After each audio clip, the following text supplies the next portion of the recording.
Hello everyone ਕੀ ਹਾਲ ਚਾਲ ਹੈ ਸਾਰਿਆਂ ਦਾ ਹੋਪ ਸੋ ਸਭ ਵਧੀਆ ਹੋਵੋਗੇ। ਅੱਜ ਦੀ ਸਾਡੀ ਵੀਡੀਓ ਹੈ ਸਰ ਇੱਕ ਇੰਡੀਅਨ ਯੂਟਿਊਬਰ ਧਰੁਵ ਰਾਠੀ ਜਿਨ੍ਹਾਂ ਦੀ ਵੀਡੀਓਜ਼ ਬਹੁਤ ਲੈਵਲ ਬਹੁਤ ਟ੍ਰੈਂਡਿੰਗ ਤੇ ਔਰ ਬਹੁਤ ਜ਼ਿਆਦਾ ਰਿਸਰਚ ਤੋਂ ਬਾਅਦ ਉਹ ਬੰਦਾ ਵੀਡੀਓਜ਼ ਬਣਾਉਂਦਾ ਔਰ ਉਹਦੀ ਵੀਡੀਓਜ਼ ਵੀ ਮੈਟਰ ਕਰਦੀਆਂ ਸਰ ਡਿਜ਼ਰਵ ਕਰਦਾ ਉਹ ਬੰਦਾ ਇੰਨੇ ਵਿਊਜ਼ ਔਰ ਇੰਨੇ ਲਾਈਕਸ। ਸੋ ਉਹਨਾਂ ਦੀ ਇੱਕ ਵੀਡੀਓ ਹੈ ਜਿਹਦੇ ਵਿੱਚ ਉਹ ਮੋਦੀ ਸਰਕਾਰ ਦੇ ਬਾਰੇ ਉਹਨਾਂ ਨੇ ਇੱਕ ਵੀਡੀਓ ਬਣਾਈ ਹੈ, ਇੱਕ ਕਿਸਮ ਦਾ ਰੋਸਟ ਕੀਤਾ ਮੋਦੀ ਸਰਕਾਰ ਨੂੰ ਜਾਂ ਉਹਨਾਂ ਦੀਆਂ ਕੁਝ ਖਾਮੀਆਂ ਜਿਹੜੀਆਂ ਉਹ ਐਕਸਪਲੇਨ ਕੀਤੀਆਂ। ਸੋ ਅਸੀਂ ਵੀਡੀਓ ਦੇਖਾਂਗੇ ਔਰ ਵੇਖਦੇ ਹਾਂ ਕਿ ਉਸ ਵੀਡੀਓ ਦੇ ਵਿੱਚ ਧਰੁਵ ਰਾਠੀ ਨੇ ਕੀ ਐਕਸਪਲੇਨ ਕੀਤਾ ਔਰ ਕੀ ਰਿਜ਼ਲਟਸ ਕੱਢੇ। ਸੋ ਵੀਡੀਓ ਦਾ ਬਕਾਇਦਾ ਆਗਾਜ਼ ਕਰਦੇ ਹਾਂ। ਜਿਹੜੇ ਲੋਕ ਸਾਡੇ ਚੈਨਲ ਤੇ ਨਿਊ ਹੈ ਪਲੀਜ਼ ਚੈਨਲ ਨੂੰ ਸਬਸਕ੍ਰਾਈਬ ਕਰ ਲਓ ਔਰ ਬੈਲ ਆਈਕਨ ਨੂੰ ਪ੍ਰੈਸ ਕਰ ਲਓ ਤਾਂ ਕਿ ਹਰ ਨਵੀਂ ਆਉਣ ਵਾਲੀ ਵੀਡੀਓ ਤੁਹਾਡੇ ਤੱਕ ਪਹੁੰਚਦੀ ਰਹੇ। ਸੋ ਲੈਟਸ ਸੀ ਵੀਡੀਓ ਵਿੱਚ ਕੀ ਹੈ। नमस्कार दोस्तों, कुछ दिन पहले प्रधानमंत्री मोदी ने उत्तर प्रदेश में एक रैली में कहा था, जब भारत बोलता है तो पूरी दुनिया सुनती है। When India speaks, the world listens. Bharat अब वैश्विक मंचों पर बोलता है तो पूरी दुनिया बड़े ध्यान से सुनती है। पिछले महीने हरियाणा के चीफ मिनिस्टर नायब सिंह सैनी ने भी यही चीज कही थी, जब भारत बोलता है पूरी दुनिया सुनती है। इतना ही नहीं, पिछले साल जुलाई 2023 में भी बीजेपी नेता राजनाथ सिंह ने कहा था, आज जब भारत बोलता है तो पूरी दुनिया सुनती है। इंटरनेशनल फोरम पर आज भारत बोलता है और लोग कान खोल। अच्छा, इस बंदे दी रिसर्च बहुत है, मतलब ਤੁਸੀਂ ਸੋਚ ਨਹੀਂ ਸਕਦੇ ਕਿ ਬੰਦਾ ਮਿਹਨਤ ਕਿੰਨੀ ਕਰਦਾ। ਹਰ ਵੀਡੀਓ ਦੇ ਵਿੱਚ ਬਕਾਇਦਾ ਟੋਟਲ ਇਸ ਬੰਦੇ ਦੀ fact and figures same to same ਉਸ ਬੰਦੇ ਨੇ ਲੈ ਕੇ ਉਹਦੀ ਪ੍ਰੋਪਰ ਰਿਸਰਚ ਕਰਕੇ ਪੂਰਾ ਵਰਕ ਕਰਕੇ ਉਹਦੇ ਅਕੋਰਡਿੰਗ ਟੋਟਲ ਡਾਟਾ ਕਲੈਕਟ ਕਰਕੇ ਫਿਰ ਵੀਡੀਓ ਬਣਾਉਂਦਾ।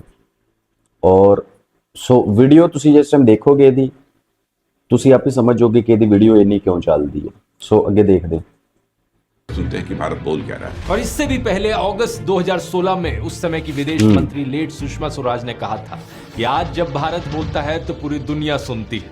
यानी 2014 तक भारत की कोई नहीं सुनता था और 2 साल में ही दुनिया भारत की सुनने लग गई। वाह मोदी जी वाह, लोगों के अंदर गर्व भरने की आपकी निंजा टेक्निक तो कमाल की है, लेकिन थोड़ी सी मेहनत करके डायलॉग तो ओरिजिनल लिखवा लेते। अब जानकर हैरान हो जाएंगे दोस्तों कि जो ओरिजिनल स्टेटमेंट थी वो मनमोहन सिंह जी के लिए कही गई थी। जब मनमोहन सिंह बोलते हैं तो पूरी दुनिया सुनती है, और ये बात कही थी former US president Barack Obama ने। ओबामा ने कहा कि भारत के प्रधानमंत्री बोलते हैं तो पूरी दुनिया सुनती है। When the Prime Minister speaks, people listen, particularly because of his deep knowledge of economic issues.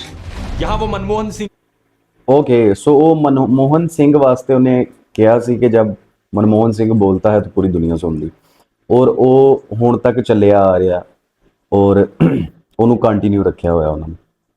ਔਰ ਇਸ ਬੰਦੇ ਦਾ ਮੈਂ ਤੁਹਾਨੂੰ ਦੱਸਦਾ ਕਿ ਕੰਟਰੋਵਰਸੀਜ਼ 'ਚ ਬਹੁਤ ਰਹਿੰਦਾ ਧਰੁਵ ਰਾਠੀ, ਬਹੁਤ ਜ਼ਿਆਦਾ।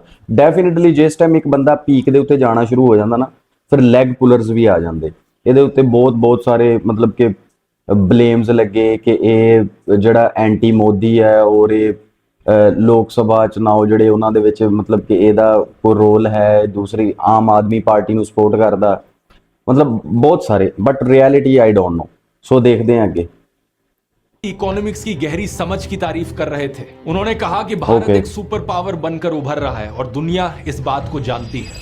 He understands that as India rises as a world power, it also has enormous responsibilities to work with the rest of the world community around issues of peace and prosperity. लेकिन क्या आप इस बात को जानते हैं दोस्तों, व्हाट्सएप और मोदी मीडिया पर फैलाए गए झूठ आपको बहकाते हैं, ये विश्वास दिलाते हैं कि भारत 2014 के बाद विश्व गुरु बना है। ये बार बार आपसे कहा जाता है कि मोदी सरकार की वजह से फॉरेन में डंका बज रहा है भारत का। सुपर ह्यूमन या पॉपुलर पॉलिटिशियन, विजनरी या रेवोल्यूशनरी, क्या है नरेंद्र मोदी? सुपरमैन एक काल्पनिक चरित्र है। सियासत की दुनिया में अपने प्रधानमंत्री नरेंद्र मोदी भी सुपरमैन साबित हो रहे हैं। सोशल मीडिया की भाषा वेरी नाइस। तो चीन भी कह रहा है कि आएगा तो मोदी ही। भारत सुपरमैन सी तो दूर दा सफर बस ते करदा सी। ओके आगे देखते हैं। रहना है तो प्रधानमंत्री ने जो बोला है चुपचाप उसको फॉलो करो, चुपचाप। लेकिन असलियत इसकी बिल्कुल उल्टी ही है। आइए जानते हैं सच्चाई आज के इस वीडियो में।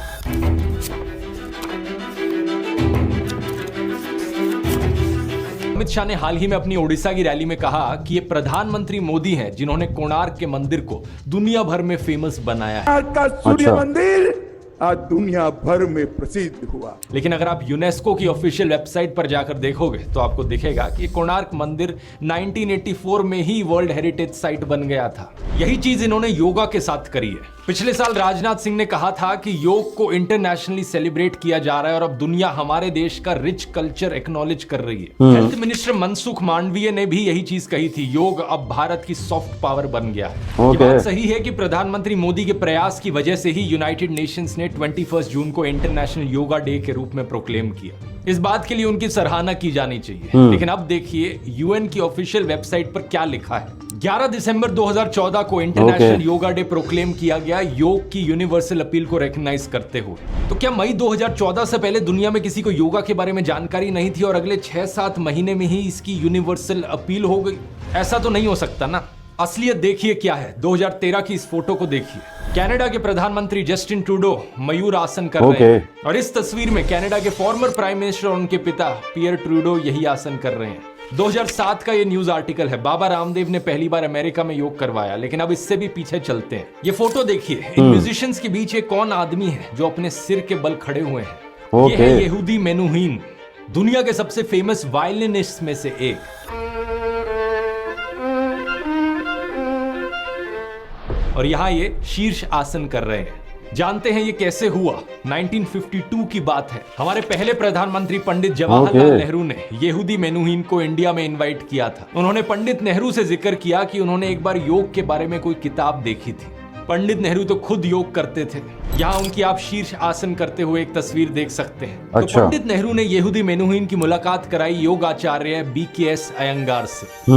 मेनुहीन काफी स्ट्रेस में रहते थे, तो अयंगार ने उन्हें शवासन के जरिए गहरी नींद में डाल दिया। 45 मिनट के बाद जब वो उठे तो उन्हें अंदर से ऐसी फीलिंग आई कि वो इतने रिलैक्स्ड हैं जितने पिछले 10-15 साल में रिलैक्स्ड फील नहीं किया है उन्होंने। और ऐसे नाम है दोस्तों, उस्ताद बिस्मिल्लाह खान, जिनकी पहली इंटरनेशनल परफॉर्मेंस 1966 में एडिनबरो फेस्टिवल में हुई थी।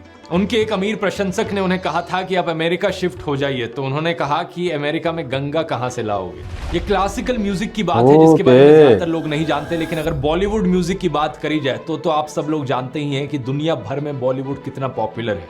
यूक्रेन में आपको लोग मिथुन दा का गाना जिम्मी जिम्मी गाते हुए सुन जाएंगे।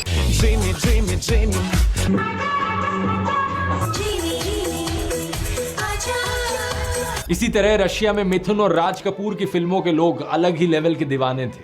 और अब शाहरुख खान तो एक ग्लोबल स्टार है। 2014 से पहले ही कई सारे इंडियंस ऑस्कर जीत चुके थे। 2014 से पहले ढेर सारे इंडियंस नोबेल प्राइज जीत चुके थे, बुकर प्राइज जीत चुके थे, रामोन माग्सेसे अवार्ड जीत चुके थे, ओलंपिक मेडल्स हमने जीते थे, क्रिकेट का वर्ल्ड कप हमने जीता था, हम सब जीत चुके थे।